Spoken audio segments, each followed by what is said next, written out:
الحمد للہ رب العالمین۔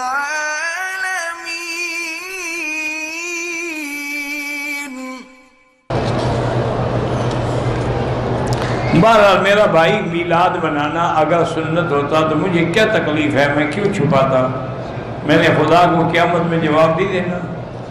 میلاد بدعت ہے، اس کا کرنا گناہ کرنا۔ آپ کو محبت ہے درود شریف پڑھا کرو۔ اس طرح بدعت ہے کہ نہ حضور نے فرمایا، نہ صحابہ نے فرمایا، نہ قرآن میں ہے، نہ حدیث میں، تو بدعت ہی ہے نا۔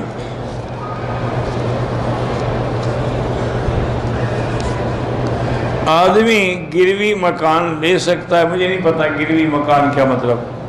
مسجد عائشہ احرام سے پہلے حجامت بیان، پہلے حجامت کی تو کوئی ضرورت نہیں ہے، احرام سے فارغ ہو کر حلق کرائیں، زندہ مردہ دونوں کے لیے عمرہ کریں، طواف کریں۔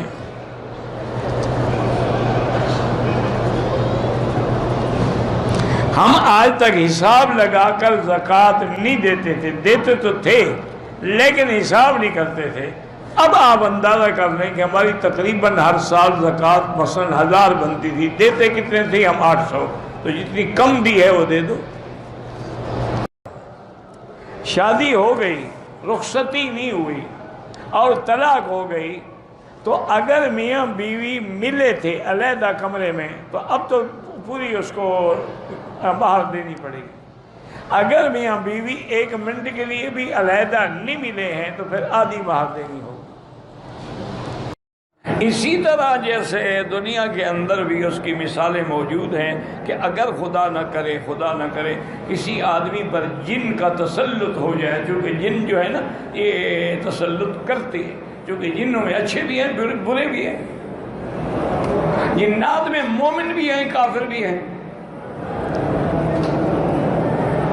تو وہ بھی اثر کرتے ہیں۔ اور جس آدمی کو جنات نے اپنے سائے میں رکھا ہو، جس پر ان کا قبضہ ہو، وہ تو دیکھ سکتا ہے جنوں کو، ہم نہیں دیکھ سکتے۔ اسی طرح اللہ نے قرآن میں فرمایا ہے کہ جن جو ہے انہ یراکم هو وقبیلہ من حیث لا ترونہم، وہ تم کو دیکھتا ہے لیکن تم اس کو نہیں دیکھ سکتے۔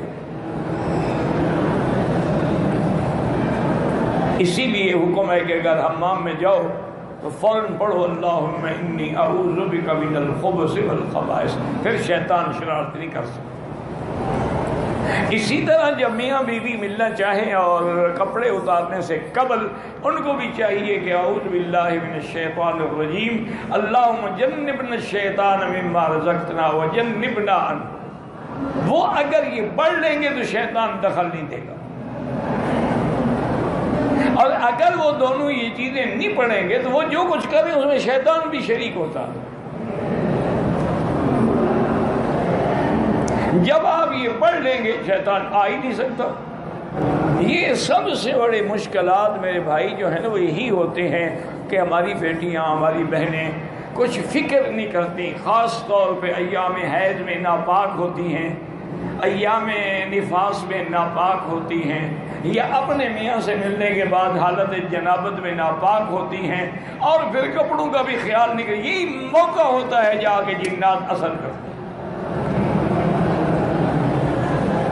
جنات دو طرف سے تنگ کرتے ہیں، ایک تو اس طرح تنگ کرتے ہیں کہ وہ کسی خوبصورت لڑکی پہ عاشق ہو گیا، اس نے اس کا بدن دیکھا، وہ بغیر کپڑوں کے کھڑی ہے، حمام سے باہر آ رہی ہے، بغیر کپڑوں کے آ رہی ہے، اس کو پتا ہوتا ہے کہ بھی کمرے میں تو کوئی نہیں ہے نا، میں کمرے میں جا کے کپڑے بدل لوں گی، لیکن آ تو بغیر کپڑوں کا۔ یہی وقت ہوتا ہے کہ شیطان حملہ کر دے۔